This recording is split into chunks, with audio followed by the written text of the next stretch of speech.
भारत की auto industry पर बड़ा खतरा मंडरा रहा है। अगर आपने सोचा कि चीन और अमेरिका का ट्रेड वॉर सिर्फ इन दो ही इकोनॉमीज तक सीमित है तो जरा रुकिए। अब इसका सीधा असर भारत और भारत की सड़कों पर दौड़ती कारों पर पड़ने वाला है। ईवी हो या लग्जरी एसयूवी, अगर एक छोटा सा मैग्नेट नहीं मिला तो पूरा व्हीकल बनाना नामुमकिन हो जाएगा।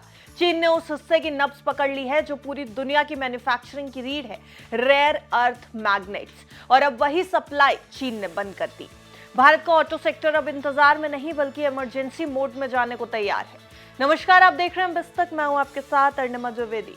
भारत की ऑटो इंडस्ट्री एक बार फिर ग्लोबल जियोपॉलिटिकल टेंशंस की चपेट में आ गई है।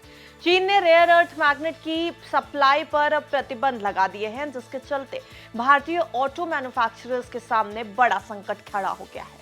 ये मैग्नेट्स इलेक्ट्रिक व्हीकल्स के साथ साथ गियर सिस्टम, ड्राइव ट्रेन और दूसरे महत्वपूर्ण उपकरणों के लिए, इक्विपमेंट्स के लिए बेहद जरूरी होते हैं। पिछले 2 महीनों से भारत को रेयर अर्थ मैग्नेट्स की सप्लाई ही नहीं हो रही है। ये पूरी तरह ठप पड़ी है। इससे न केवल ईवी प्रोडक्शन पर असर पड़ रहा है बल्कि पुरानी ऑटो कंपनियां और दूसरी इलेक्ट्रॉनिक और एरोस्पेस इंडस्ट्री भी संकट में आ गई है। हालांकि भारत के 17 ऑटो कंपोनेंट निर्माताओं को चीन को जरूरी दस्तावेज सौंपे थे, लेकिन अब तक सिर्फ 9 कंपनियों को ही एंड यूजर सर्टिफिकेट यानी ईयूसी को चीन की एम्बेसी से मंजूरी मिली है। बाकी 8 कंपनियां जैसे कि मिंडा इंस्ट्रूमेंट्स, निप्पॉन ऑडियोट्रॉनिक्स और एचएमसीएमएम ऑटो जैसी और भी कंपनियां हैं जिनकी फाइलें अभी भी अटकी हुई हैं। जिन कंपनियों को मंजूरी मिल गई है उनमें Continental Automotive, Hitachi Astemo, Mahle Electric Drives, Varroc Engineering और फ्लैश इलेक्ट्रॉनिक्स शामिल है। एक जानी मानी ऑटो कंपनी के अधिकारी ने बताया, इन मैग्नेट्स का कुल इंपोर्ट प्राइस इंडस्ट्री के आकार के मुकाबले बेहद छोटा है, लेकिन अगर एक भी पार्ट की सप्लाई रुकती है तो पूरा वाहन नहीं बन सकता, कोई गाड़ी नहीं बन सकती बिना इन रेयर मैग्नेट्स के। वित्त वर्ष 2024-25 में भारत ने कुल 870 टन रेयर अर्थ मैग्नेट्स का इंपोर्ट किया था, जिसका वॉल्यूम लगभग 306 करोड़ रुपए था।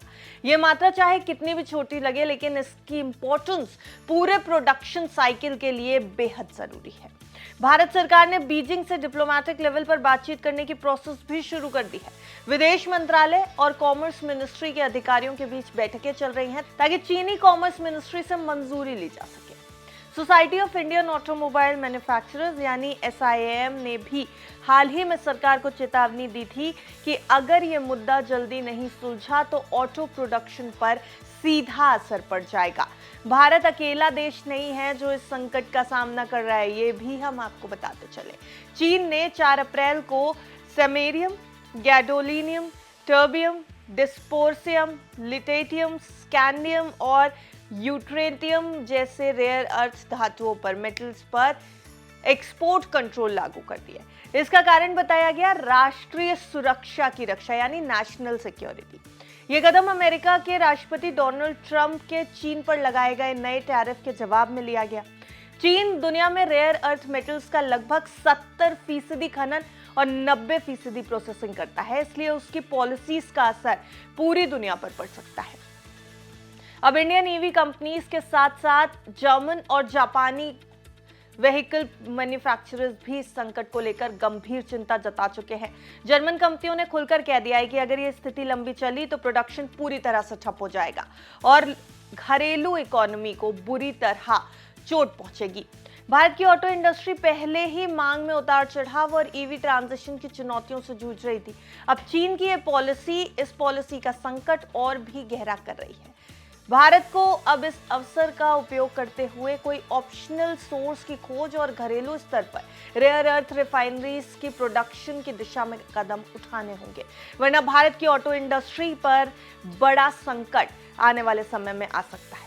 फिलहाल चीन की तरफ से अगर ये स्ट्रिक्टनेस जारी रहती है तो उसको कैसे कोप अप करेगी सरकार, कैसे ऑटो इंडस्ट्रीज को मैनेज करेगी, इसके ऊपर नजर बनी रहेगी। अगर आपको ये रिपोर्ट अच्छी लगी हो तो कमेंट सेक्शन में बताइएगा जरूर। देखते रहिए बिस्तक।